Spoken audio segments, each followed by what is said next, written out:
Great to have you along for the ride. Thanks a lot for stopping by. I can't tell you how honored I am to have this man on. He's a guy I've been looking up to my entire life. He, of course, is half of the Righteous Brothers. He's Bill Medley, his own self. Bill, this is, to me, I've interviewed presidents. I've interviewed people who think they're important. To me, this is one of my favorite interviews I will ever do. I've been doing it 32 years. Thank you for taking the time. Well, thank you. Thank you for having me. And I can guarantee you my answers aren't going to be as good as the president's. Well, I'll be the judge of that, and I'm sure my audience would probably disagree with you. Bill's autobiography is called The Time of My Life. He is still touring with the Righteous Brothers. They've got a bunch of dates coming up in Florida soon that we'll get to. Go to righteousbrothers.com. But I got to tell you, man, I hope you don't mind. I'm going to play a song here. And this is, people think the Righteous Brothers, they think Unchained Melody. They think You've Lost That Love and Feeling. They think Ebb Tide. They think Soul and Inspiration. This is what I think when I think of the Righteous Brothers.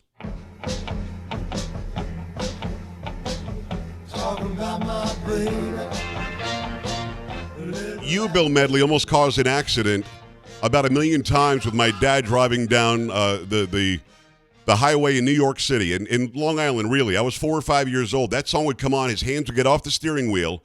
He'd start clapping, slapping his knees. This song meant everything to my dad, Mario Pagliarulo, and certainly to me. This is how I was introduced to you and Bobby Hatfield. What goes into a song like Little Latin Lupe Lou? We'd never heard a song like that before, but that really established that a high voice guy and a low voice guy can rock and roll. Fill me in on the where that song even came from. Well, it's a song I wrote. I wrote the song when I was about, I think, probably 19 or 20.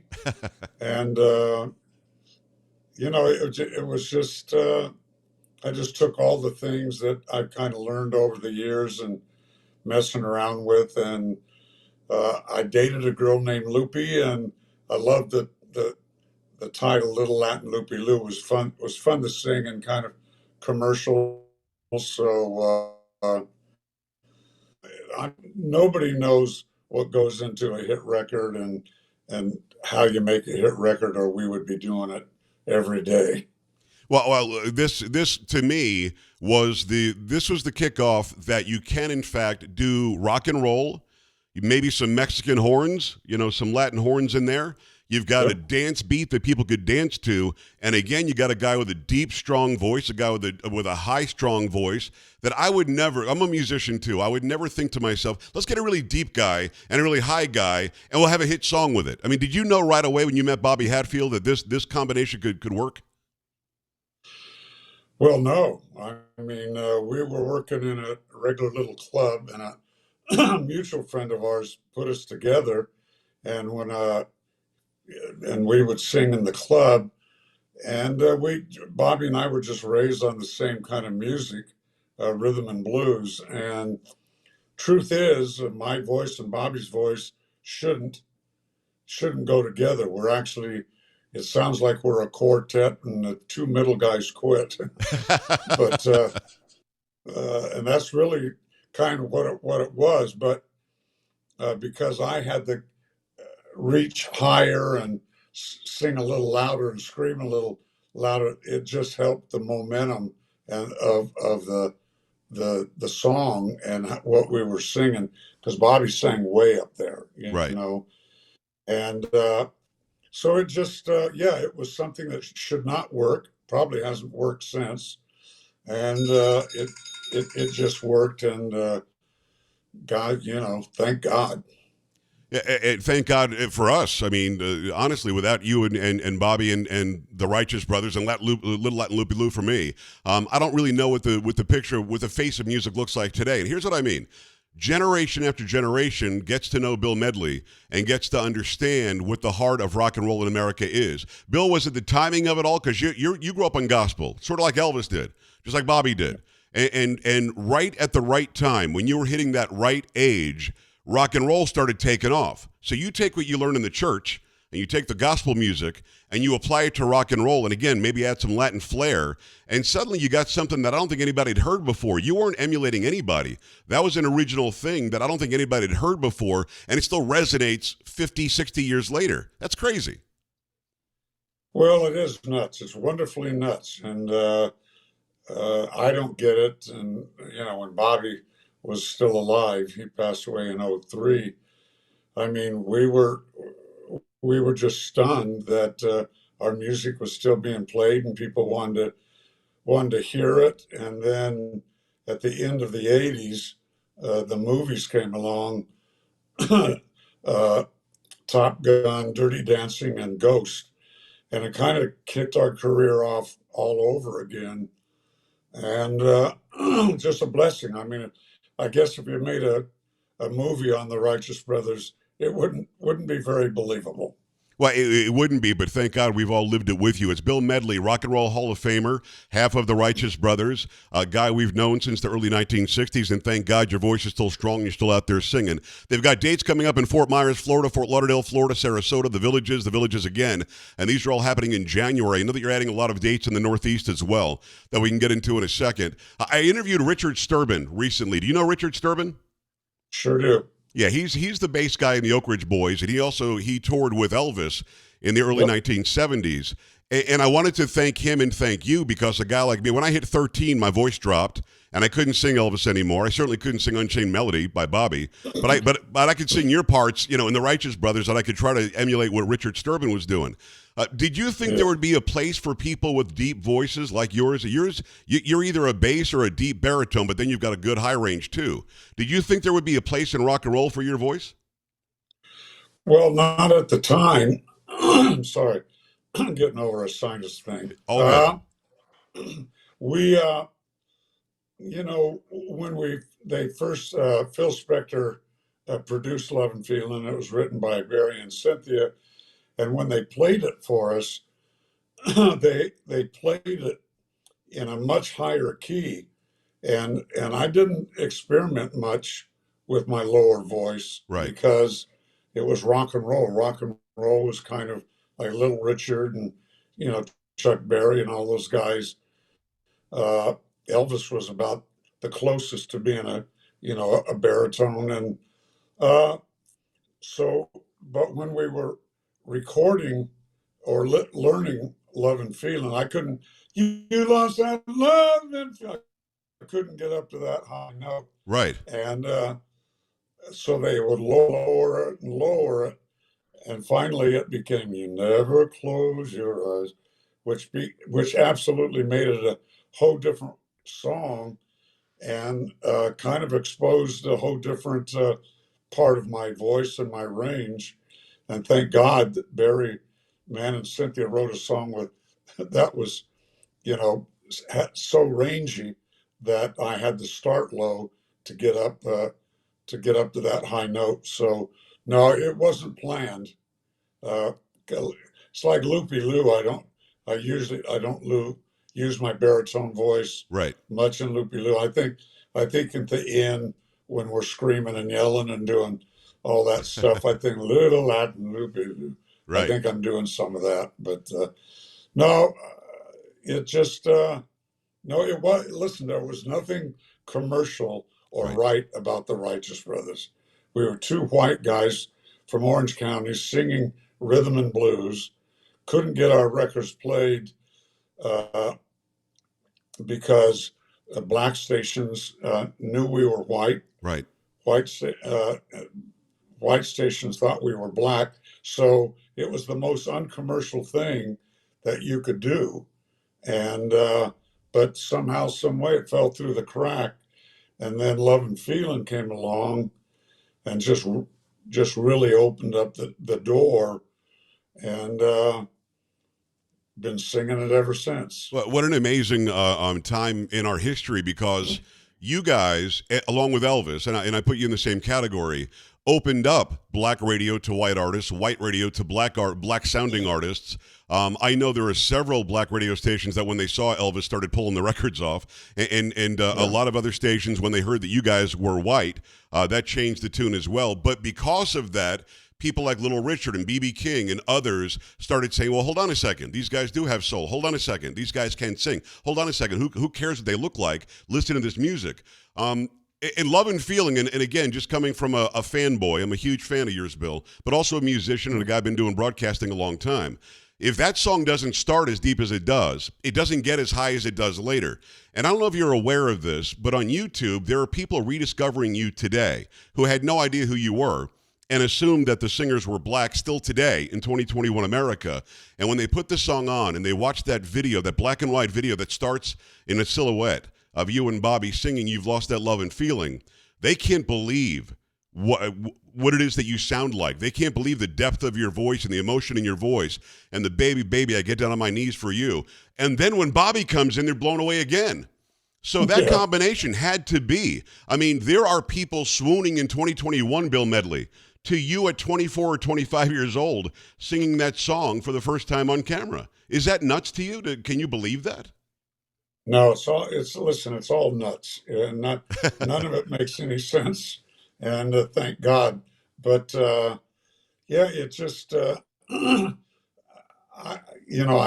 made up a saying a long time ago, the impossible is more probable than the obvious. Well, Oh, that's great. you know, there's no way in the world the Righteous Brothers were going to be famous, especially in 63, 64 when we started. Right. It just, I mean, poor Little Richard, Fats Domino, and all those guys would make these great records. Then the white singers would come along and copy that song Right. and have hit records with them. And I guess maybe somewhere in the 60s, they started, disc jockeys finally said, no, wait a minute. The Little Richard version is much better than the whoever version. I don't want to name any names. Right. Well, I mean, you actually opened avenues for black artists that weren't being heard before. I think that it's all good. And when did you know that you and Bobby had been accepted by black artists? I'm guessing you became friends with them through the years where they started understanding, okay, if we do this together, music can grow together. When did you start? Was it 4 or 5 years in? Was it immediately because they liked the way you sang? Was there a level of time that it took to get accepted by the artists that were originally doing the songs but weren't getting the play? No, the cool thing about artists is good is good, bad is bad, Yeah. And the black artists were always pretty amazed at the way we sang because we were very legitimate. We were raised on black rhythm and blues, and that's what we knew. Right. I was watching Tiger Woods playing with his son Charlie or whatever. Well, this guy's going to be a great golfer because his dad taught him how to Tiger Woods taught him how to play golf. Exactly. Well, Little Richard, Fats Domino, and all those guys, B.B. King, taught the Righteous Brothers how to sing, through their records and listening to the radio. But the truth is our name, the Righteous Brothers, was given to us by the Black Marines that used to come into the club to watch us perform. We were called the Paramours. Right. And there was a Marine base there in town, the El Toro Marine Base, and they heard that there was these two white guys down at the club singing rhythm and blues, and they would come in, and if you had a really great looking car or something, they would say, man, what a righteous looking car. Nice. And if they liked you as a friend, they'd call you a brother, Righteous Brothers. So when Bobby and I went in to do Little Latin Loopy Loop, which wasn't our idea, by the way, it was a friend of mine had owned a record company and wanted to record it. Okay. And once we recorded it, we needed a name, and I think it was Bobby that said, let's use the name that the Black Marines have been calling us. And so we were very proud of that we were named by the Black Marines. And then when Love and Feeling came around, the black stations finally just said, you know what, man, this is just too good, and we're going to play it. And it became number one, rhythm and blues. But I think it was a disc jockey in maybe Philadelphia that he was trying to hip his his audience to the fact that here's You Lost That Love and Feeling by the Righteous Brothers. He would say, here's You Lost That Love and Feeling by my blue-eyed soul Righteous Brothers. And in the probably the 40s and 50s, a black person would refer to a white person as a blue-eyed. So Nice.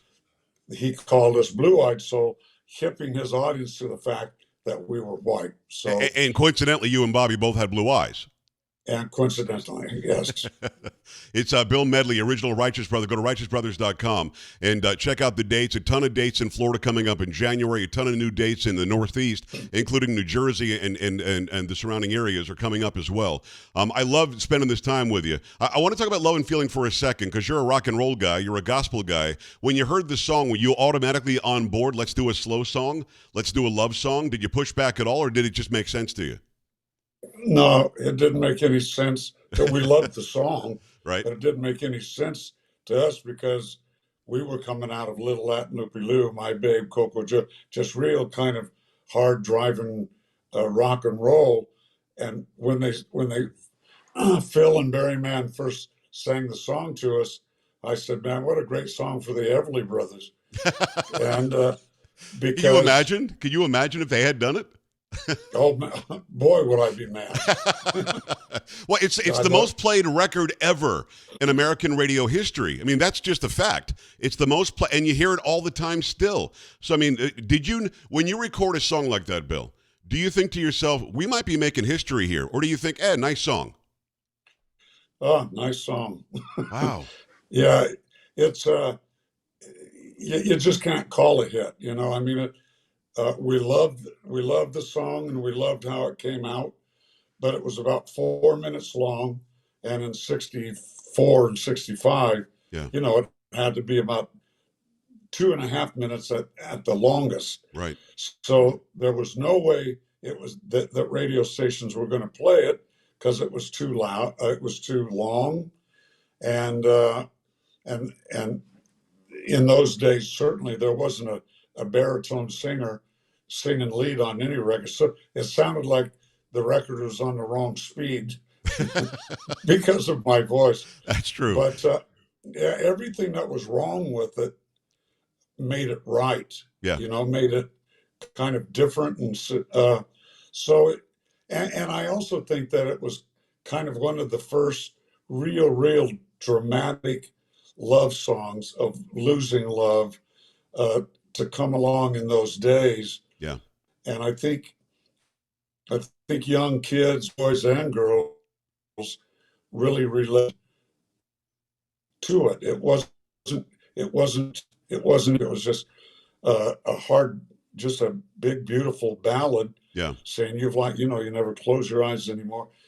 And even young kids, 16, 17, 18, they've been through it. They So got it. Yeah. we just hit it at the right times, like I you want said to. earlier. It's Bill Medley, Rock and Roll Hall of Famer, the Righteous Brothers. This is an interview that I think I've waited 55 years to do. And by the way, I'm 55. Let me ask you just a couple of specific things musically about Love and Feeling, if you don't mind. When you sing the first "Baby," when you growl that "baby," I may have made a bad assumption here, Bill Medley, and correct me if I'm wrong. I feel as though you guys did Soul and Inspiration just so you could sing "Baby" again. Is there anything to that? When you sing that baby, when you do that in the early part of that song, people take notice. Oh my God, listen to this guy. And in Soul and Inspiration, it almost feels like it's the same baby with the same note. Was that intentional? No, what happened there is Soul and Inspiration was supposed to follow You Lost That Love and Feeling. But Phil Spector and Barry and Cynthia got in some sort of a disagreement and Right. sent us back to California to work with a young little girl named Carole King. I've heard of And her, yes. yes, I think she did pretty well. Yeah, she did. And so no, it's with the Righteous Brothers probably became more famous for yelling out "baby" than anything, I think. What does it feel like to be responsible for millions of babies being born, Bill Medley? You've lost that love and feeling. I'm guessing is the soundtrack to a lot of babies being born. Well, that's what I understand. As long as I don't have to pay child support, I'm okay with it. That's pretty good. It's Bill Medley. Go to righteousbrothers.com. Get his autobiography. It's called Time of My Life. It's available on Amazon. It's a great book. I've got it. And also check out these dates on righteousbrothers.com and find out where they're going to be soon. All right, so you go from love and feeling. One more thing on that musically, and I hope I'm not geeking out too much here, Bill. But at the end, it almost appears as though you and Bobby are having a bit of a battle at the end of that song. And he takes it to a stratosphere. I didn't know that a guy could sing. And you're just, baby. And he's like screaming this falsetto stuff that a man really shouldn't be able to do. And it's such a great back and forth. Again, historically, nobody can ever do that again. That can't be replicated. But when you're in the studio and you're recording that, is that the feeling? Do you record that at the same time back in the 60s? Are you recording tracks separately? Are you pulling off of each other's energy? How did that work back then? We, the tracks were made and then we put our voices on, but Bobby and I sang together. You can tell. Studio. You can really tell, can't you? Yeah. Well, and when it came to that section, baby, baby, all that, that's when Phil and Barry Mann said, this is where you guys just do what you do. So that whole section was just Bobby and I not faking it, but doing what we do. It really turned the song, took a sharp left-hand turn, that little section, and then it comes back to the chorus, which is beautiful. And that's and what they call it call and response, exactly in the gospel. Right. Yep. And that's what we were doing. And so that was very natural. That was the most natural part of doing that record. You never close your eyes. That wasn't normal for us or me but boy, when it got the baby and Bobby, my God, that little brother could sing. Amazing. And again, it's the most played record ever in American radio history. It's Bill Medley from the Righteous Brothers. So, Bill, you guys are dominating and you're taking off. You're going nuts in the 60s. Don't hear quite as much in the 70s. You get Rock and Roll Heaven in there. You get some other songs. I think Bobby showed up on the TV show Cheers singing Unchained Melody to one of the stars of the TV show. And then suddenly Dirty Dancing comes out. And I hear this song, and you can almost tell it's Jennifer Warren's, but it starts with a guy, and it starts with a voice that everybody recognized. Before they said it was Bill Medley, we knew it was Bill Medley. How do you get approached to do the song I've Had the Time of My Life? And that it's almost like a Righteous Brothers song, although the part of Bobby Hatfield is being done by Jennifer Warren. Yeah.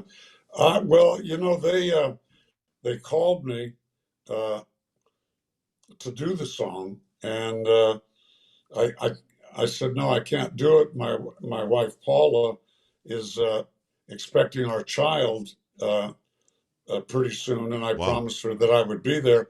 And I'm a California guy, and they wanted me to go to New York to record it. Right. And so I turned it down.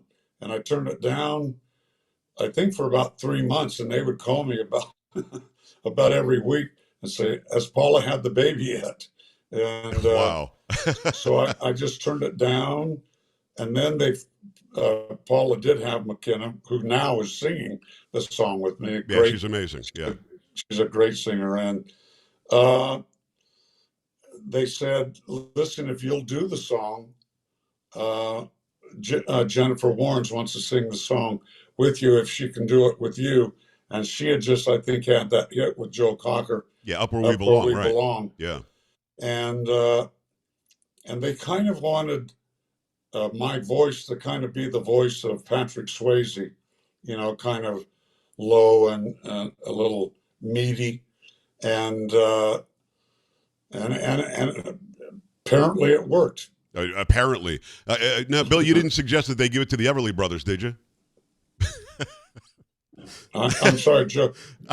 You're every once in a while you're blanking out. I was just making sure that you didn't suggest that they give it to the Everly Brothers. Oh no, it never came up. But by the way, and I told McKenna this when I talked to her before we did the interview, I saw a version that you and she did just a couple of years ago that was unbelievable. Bill, it was better than the original recording. And there are things that you're doing in that song musically, like you're choosing harmonies that weren't in the original song that fit so well. They're unexpected, but they fit so well. What's it like to sing with your daughter? Because again, when you sang with Bobby, it felt to me like you guys were actually brothers. It felt like family. You know those familial harmonies? They always sound better. Absolutely. But when you and McKenna sing, holy mackerel, it's got to feel good. It feels great, and she's still out there on the road with us, and she comes down and does. I've had the time of my life with me, and she takes care of Dad out on the road and Bucky, and it's listen, it's a blessing if you can work with your children doing something that you love, and she's so good.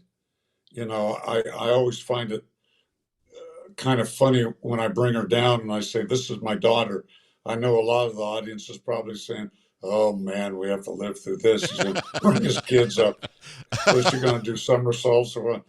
And she comes up and she kills it. She does. So it's like a double whammy for him. It's like, oh my God, she's really good. Well, I would love to interview her at some point as well. Let's make sure that we get together and have her on my show as well. We can do a whole thing with her and let people know the talent that she has. Let me ask you about Bucky Hurt, if you don't mind. What kind of pressure is on a guy like that to replace a legend? I know we lost Bobby 20 years ago almost, but you're still replacing somebody whose voice will, throughout history, be one of the greatest voices we've ever heard. What kind of pressure is on a guy like that, and how's he doing? He's in prison right now. No, you're exactly right, man. I mean, first off, you can't replace Bobby Hatfield. Right. There just isn't. There is no. I mean, Bobby is Bobby is Bobby, and what he did and what he could do was just magical. And Bucky just has a phenomenal voice and a phenomenal range. And I told him when we started working just at the piano, I said, "Listen, I don't want you to sound like Bobby. I want you to sing like Bobby. I want you to hit those notes, right? But you don't have to sound like Bobby, you know. And if you try, the audience is going to eat you up and spit you out. They're not going to like that. So you have to stay true to you, but stay true to the song." But he will, you know, going on stage the first time, filling in for Bobby, he'll still tell me it was frightening. I'll bet. Frightening because the audience, he's on stage, you know, replacing Bobby, and you know, Bobby was very loved and a great singer, and he was just scared to death, but he pulled it off. And somewhere in the show, a Roy Orbison song, "Crying" by Roy Orbison. Yeah. And just so the audience can hear him do a song that's not the Righteous Brothers and realize how good this guy is. Very smart. And then they kind of take the focus off of, oh, he's replacing Bobby. But yeah, I wouldn't want to fill those shoes. You know, me either. And I got to tell you, in listening to it and watching you guys perform on YouTube videos and so on, he's got a remarkable voice. He doesn't sound a lot like Bobby Hatfield to me, and I think you're right. No. I think that's a good thing because he's not doing an impersonation. He could try, I guess, but I don't think that would come off right. It's Bill Medley. Go to righteousbrothers.com. Find all these dates, a bunch of dates in Florida starting in the middle of next month, and then they're in the Northeast as well. They just added a bunch of dates too. Bill, I could spend 3 hours with you. I'm going to ask you one last question, and I'm going to also ask you to please come back anytime you want. But at your age, and you look to be 55. I look older than you, but at your age, you don't have to do this anymore. Why do you still do it? And by the way, you still sound incredibly. You sound just like you did in 1965. I don't get it, but why keep doing it? You don't have to. I'm glad you are.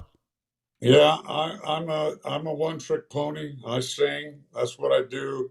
And you know, the last 2 years has been really tough, not being able to go on stage and perform.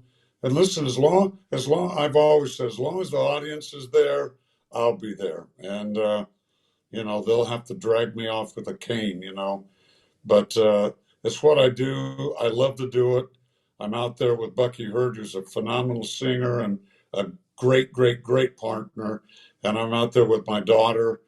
And what could be better? Singing rock and roll with your daughter and Bucky Hurd, pretty good business. That's an awesome business. I've got 5 daughters, by the way, and one of which likes to sing with me sometimes on my stream and stuff, so I get it. It's nowhere near the level of Bill Medley.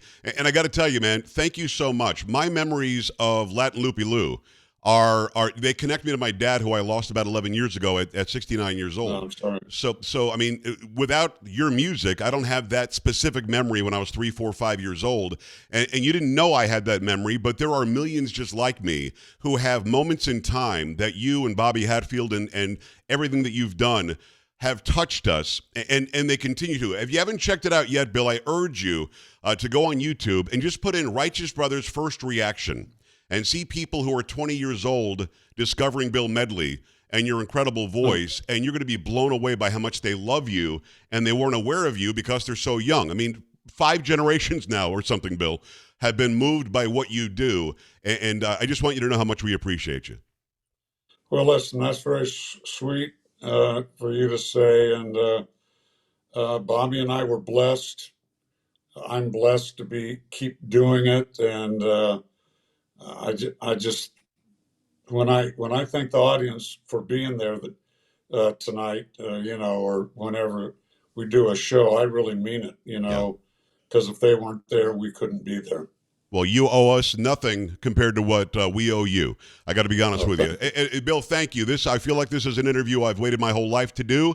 I can now go into the sunset happily because I talked to Bill Medley. And I mean this when I say it. My show is your show. Anytime you want to come back on, I urge everybody to go to righteousbrothers.com, check out every day. Just click on shows. You'll see the dates coming up. They're traveling all over the place through Florida, through the Northeast. Go and check them out on YouTube. Go to Las Vegas and check out the show. Hear McKenna anywhere you can. She's an amazing singer. And Bill Medley, thank you so much from the bottom of my heart. Thank you. Thank you. It's been a lot of fun. All right, brother. I appreciate you. We're back after this. Stay right here.